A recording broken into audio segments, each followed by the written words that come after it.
Cuento de hadas, autor Stephen King. Capítulo 26.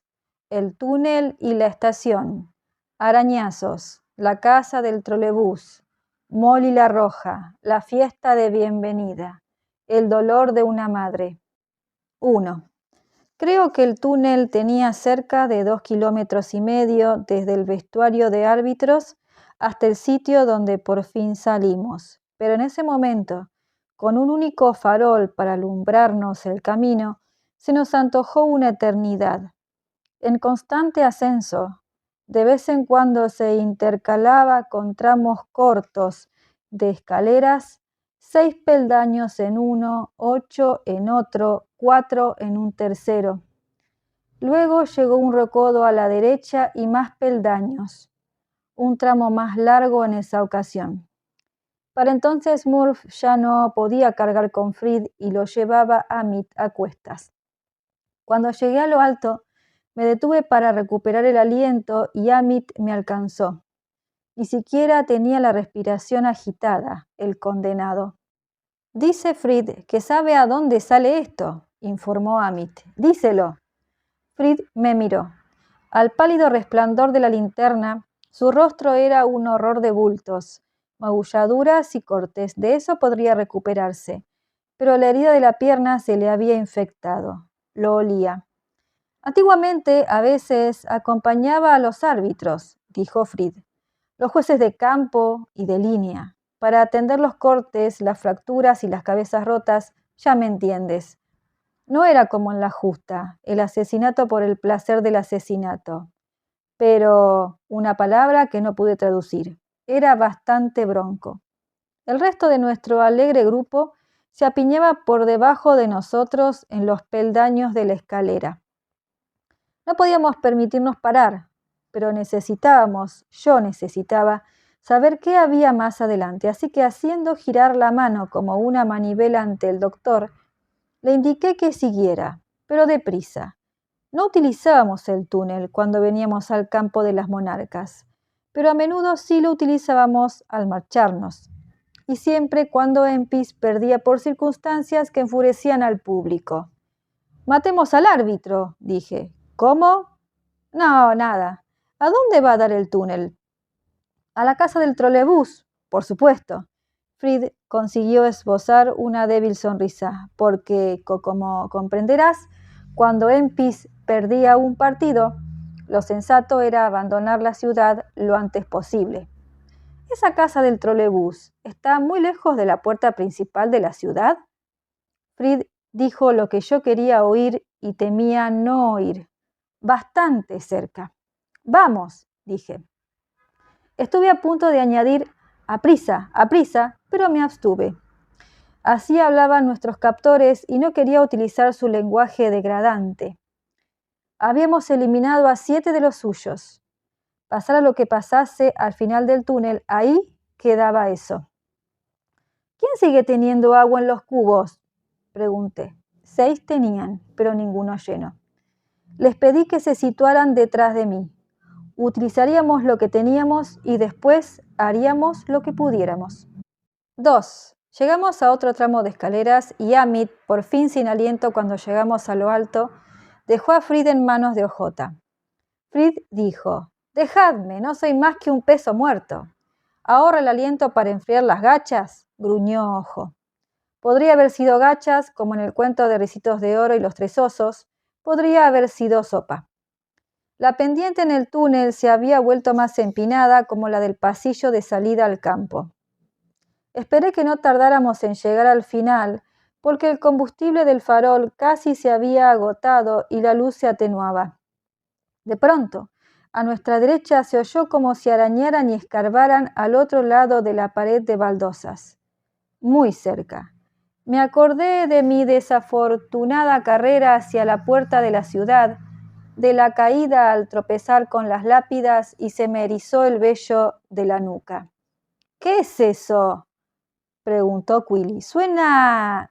No terminó la frase, pero todos sabíamos a qué sonaba. A dedos. Dedos en la tierra hurgando en dirección a los sonidos de nuestro pasadizo. «No sé qué es», contesté. lo cual probablemente era mentira. Cuando a su espíritu no está en paz, me refiero a Elden, dijo Eris. Los muertos se inquietan, eso he oído. A lo mejor es solo un cuento para asustar a los niños, aunque sea verdad, no creo que puedan llegar hasta aquí. Yo no estaba tan seguro de eso. Había visto las manos que salían de la tierra, los muertos que tendían los brazos hacia el mundo de los vivos. Y también había oído los chirridos de unos goznes herrumbrosos, como si algo abandonara las criptas y las tumbas. Tal vez varios algos. Son solo ratas. Ese era Messel. Habló con pretendida autoridad. Puede que topos o hurones. El que afirme que es otra cosa, nada. Solo cuentos para asustar a los niños, como dice Eris. En realidad, no creía que pudieran traspasar la pared de baldosas que los separaba de nosotros. Aún así, di gracias al dejar atrás los arañazos. Si eso era el cementerio, al menos tenía una idea aproximada de nuestra posición. Y si no me equivocaba, ciertamente estábamos cerca de la puerta. Cuando llegamos a otro tramo de escaleras largo y empinado, el farol empezó a parpadear. «¡Dejadme! ¡Dejadme!», gimió Frid. «Estoy acabado». «Cállate o te liquido yo mismo», respondió Ojo con la respiración entrecortada. Y empezó a subir por la escalera con Frid en brazos. Continué avanzando y los demás me siguieron. En lo alto había un pequeño espacio con bancos a los lados y una puerta. Estaba atrancada y esta vez no por dentro.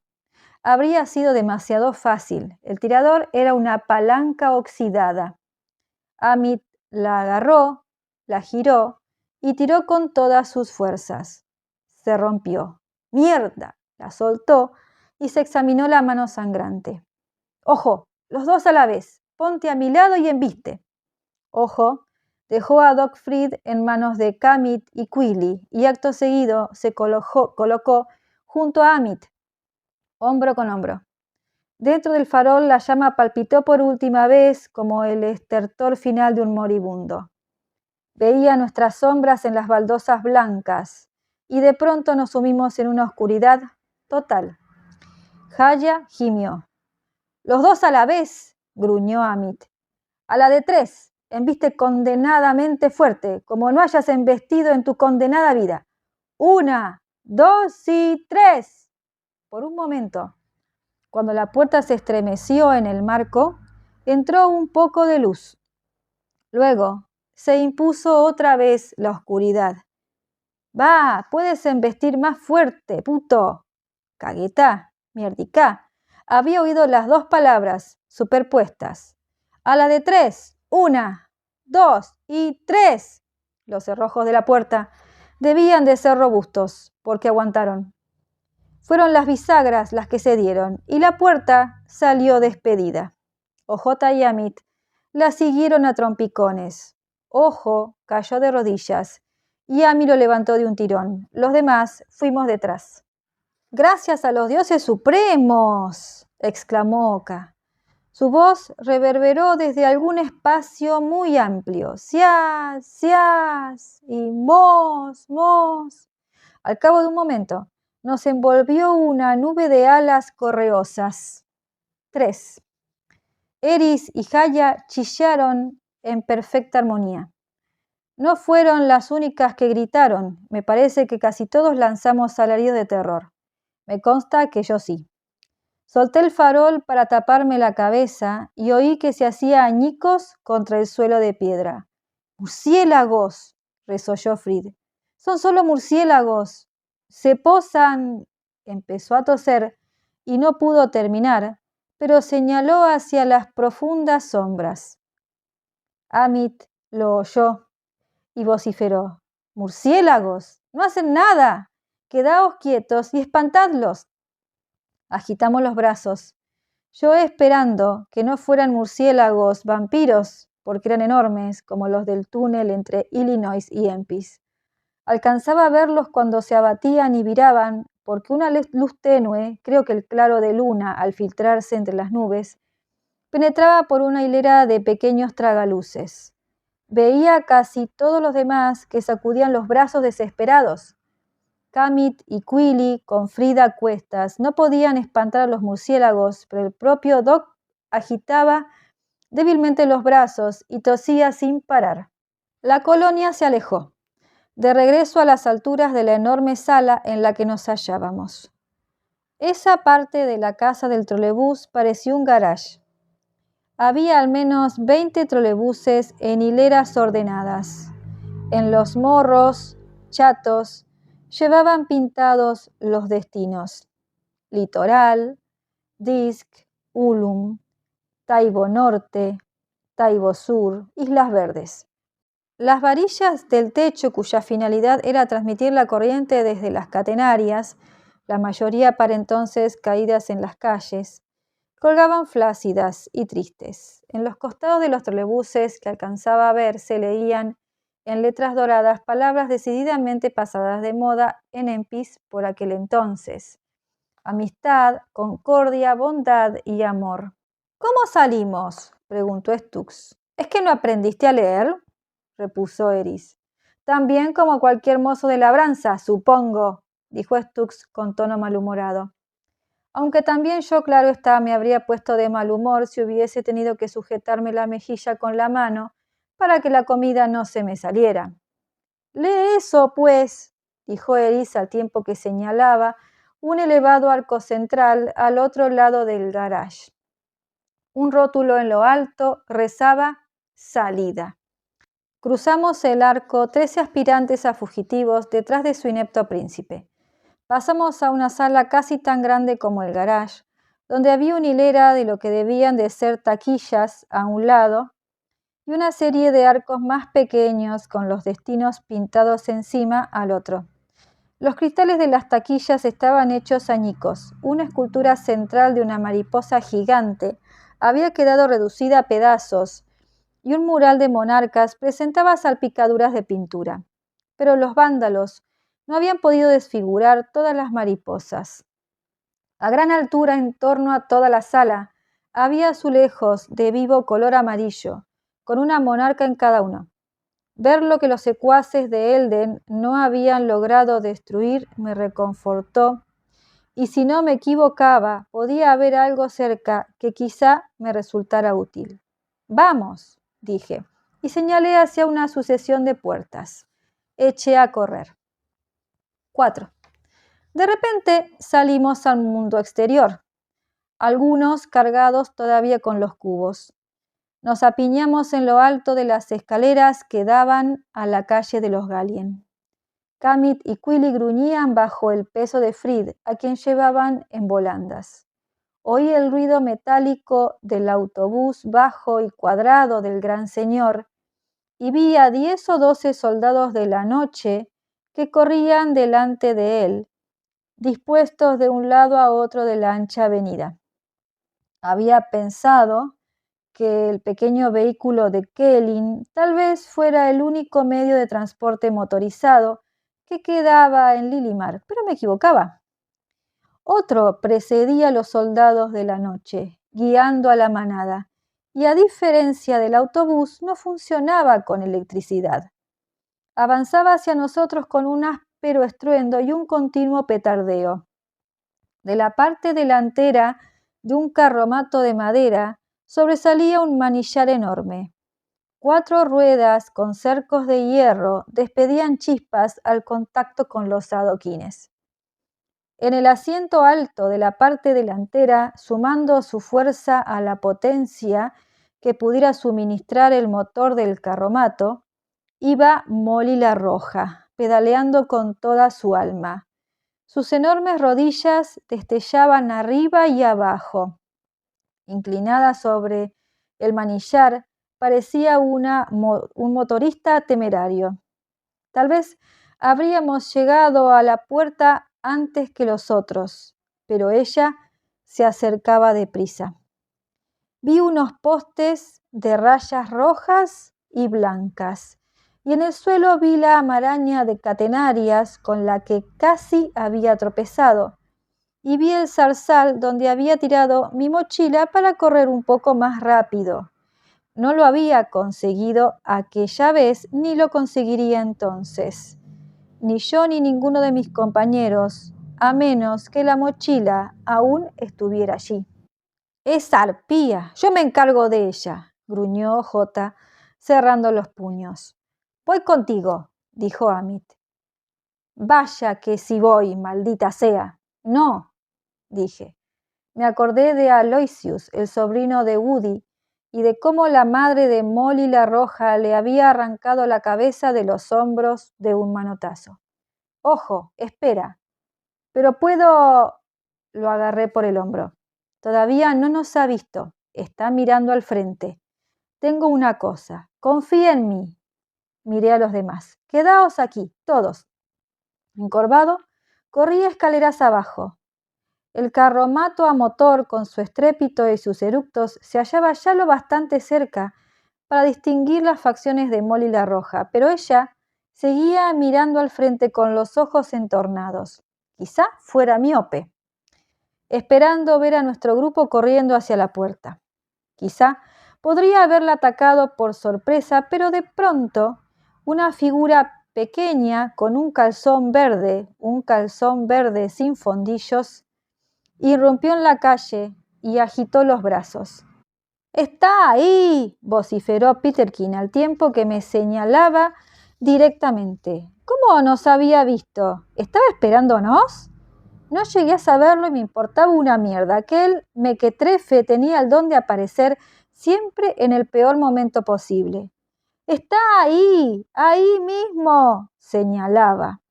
Brincaba de excitación. «¿Es que no lo ves? Zorra grandulona y cegata. Está ahí, Sin aflojar la marcha siquiera, Molly la Roja se limitó a ladearse y a atizarle un manotazo.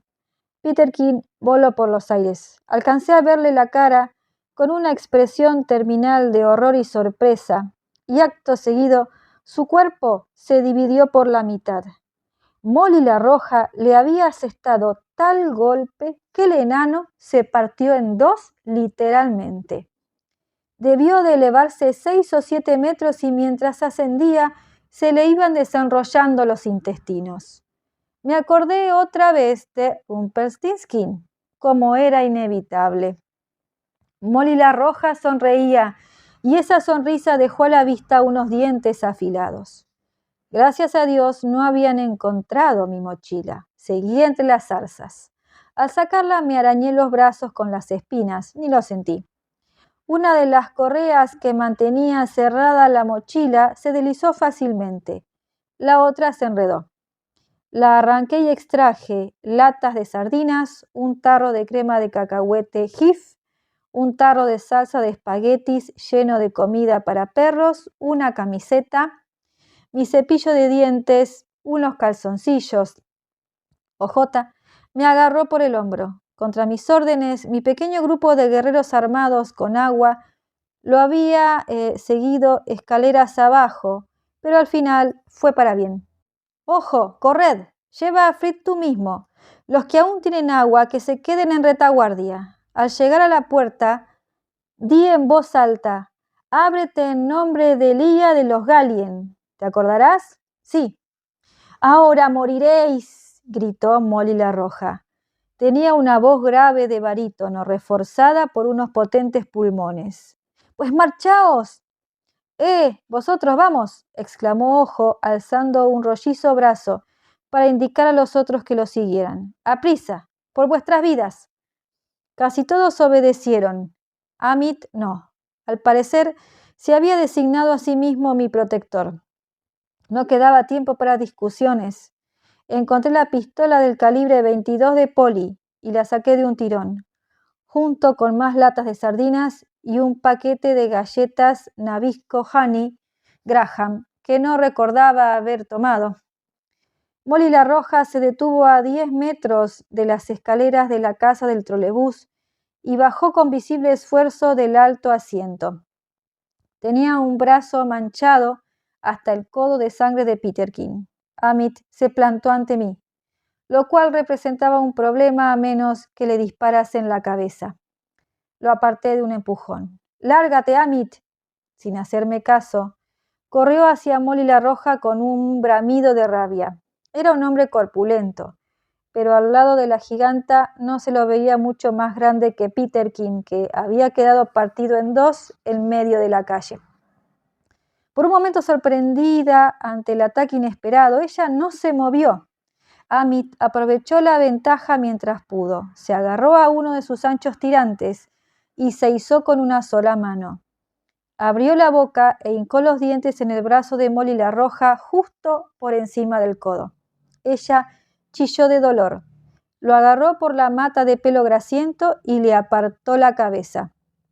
Cerró el puño, pero no solo le asestó un golpe en la cara, sino que le hundió el puño en ella.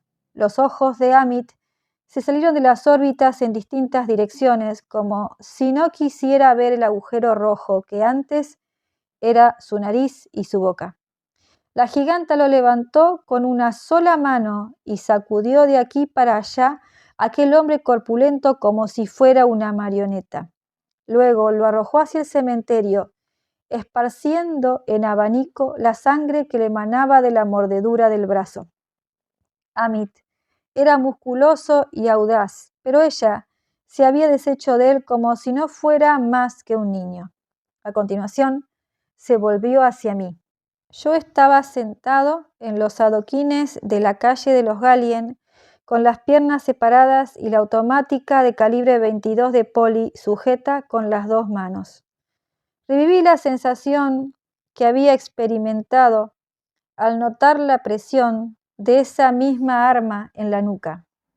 Pensé de nuevo en Rumpelstiltskin y en lo mucho que Polly me recordaba a ese enano de cuento de hadas. ¿Qué me darás si convierto la paja en oro hilado? Polly me habría matado en cuanto se hubiera apoderado del tesoro del señor Bowditch y me habría tirado al pozo mágico oculto en el cobertizo del señor Bowditch. Recuerdo sobre todo que abrigaba la esperanza de que esa pistola pequeña detuviera una giganta, tal como la piedra pequeña de David había detenido a Goliat. Tal vez fuera así si el cargador estaba casi lleno. Se había disparado ya 2 veces allá en un mundo menos mágico. Sonriente vino hacia mí. Su brazo herido manaba sangre. No parecía importarle. Tal vez la mordedura final de Amit le provocase una infección que acabase con ella si yo no lo conseguía. «Tú no eres ningún príncipe», dijo con su voz estentórea de barítono. «Eres un bicho, nada más que un bicho. Te pisaré y...». Disparé. La pistola emitió una discreta detonación, no mucho más sonora que la de la carabina de aire comprimido Daisy que tenía yo a los 6 años. Apareció un pequeño orificio negro por encima del ojo derecho de Molly. Reculó y disparé de nuevo. Esta vez el orificio surgió en su garganta y cuando lanzó un alarido de dolor brotó un chorro de sangre del agujero. Salió a tal presión que pareció algo sólido como el asta de una flecha roja. Disparé una vez más y en esta ocasión el orificio negro, no mucho mayor que el punto que se pone al final de una frase, apareció en lo alto de su nariz. Ninguno de ellos la detuvo. «¡Tú!», gritó y tendió la mano hacia mí. No retrocedí, ni siquiera intenté esquivarla, y ya era tarde para echar a correr. Me habría alcanzado en un par de pasos de gigante a lo 1, 2, 3, pajarito inglés, justo cuando se disponía a agarrarme la cabeza como había agarrado la de Amit, disparé 5 veces más en rápida sucesión. Todas las balas penetraron en su boca abierta mientras vociferaba. Los primeros 2, quizá los primeros 3, se llevaron por delante la mayor parte de sus dientes. En la guerra de los mundos, nuestras armas más sofisticadas no servían de gran cosa para detener a los destructivos marcianos. Fueron los gérmenes terrestres los que los mataron. Dudo que ninguna de las balas de la pequeña pistola de Polly por sí sola, ni siquiera las 8, que eran las que quedaban en el cargador, liquidara a Molly la Roja. Creo que se tragó los dientes rotos y se asfixió con ellos. 5. Si hubiera caído sobre mí, su peso me habría inmovilizado hasta que llegaran Kellyn y sus soldados de la noche, o me habría matado sin más. Debía de pesar 200 kilos como mínimo, pero primero cayó de rodillas, boqueando y ahogándose y sujetándose el cuello sangrante. Se le desorbitaron los ojos sin vida. Arrastrando el trasero retrocedí, me tumbé de costado y rodé. Los soldados de la noche se aproximaban. Me sería imposible llegar a la puerta, y la pistola ya no tenía munición. Corredera atrás, recámara vacía. Molly la Roja intentó agarrarme por última vez, agitando el brazo herido y salpicándome las mejillas y la frente de sangre. Después cayó de bruces. Me levanté. Podía echar a correr, pero ¿para qué? Era mejor plantarme ante ellos y morir lo más dignamente posible. En lo que pensé entonces fue en mi padre, que seguiría esperando mi regreso a casa. Él, Lindy Franklin y mi tío Bob habrían empapelado con fotos mías y de radar. ¿Han visto a este chico o a este perro? Todos los pueblos entre Sentry y Chi. El pasadizo de acceso a Empis quedaría desprotegido, y quizá eso fuera más importante que un padre afligido. Pero cuando los soldados de la noche se acercaban, fue en mi padre en quien pensé. Había dejado la bebida. ¿Y para qué? Su mujer fallecida, su hijo desaparecido sin dejar rastro. Pero si Ojota lograba cruzar la puerta con los demás y llegar al otro lado de la muralla, a donde, según creía, los soldados de la noche no podían acceder, serían libres. Algo era algo. ¡Vamos, hijo de puta!, dije a voz en grito. Tiré el arma inútil y abrí los brazos. Detrás de la hilera de siluetas azules, Kellyn había detenido su pequeño autobús. Contentándose con ver cómo me mataban, pensé, en un primer momento. Pero no era a mí a quien miraba. Miraba al cielo. Los soldados de la noche pararon a unas 70 u 80 metros de mí. También ellos miraban hacia arriba, con expresiones idénticas de asombro en los vaporosos rostros humanos, superpuestos a los cráneos. Había luz suficiente para ver, pese a que las dos lunas en continua persecución estaban ocultas. Una nube, bajo las nubes, avanzaba por encima de la muralla. Se desplegaba hacia la calle de los Gallien, las tiendas elegantes y los arcos, y el palacio más allá, donde los 3 chapiteles verdes de cristal resplandecían a la luz del estadio. Era una nube de monarcas, esa clase de grupo conocido como caleidoscopio.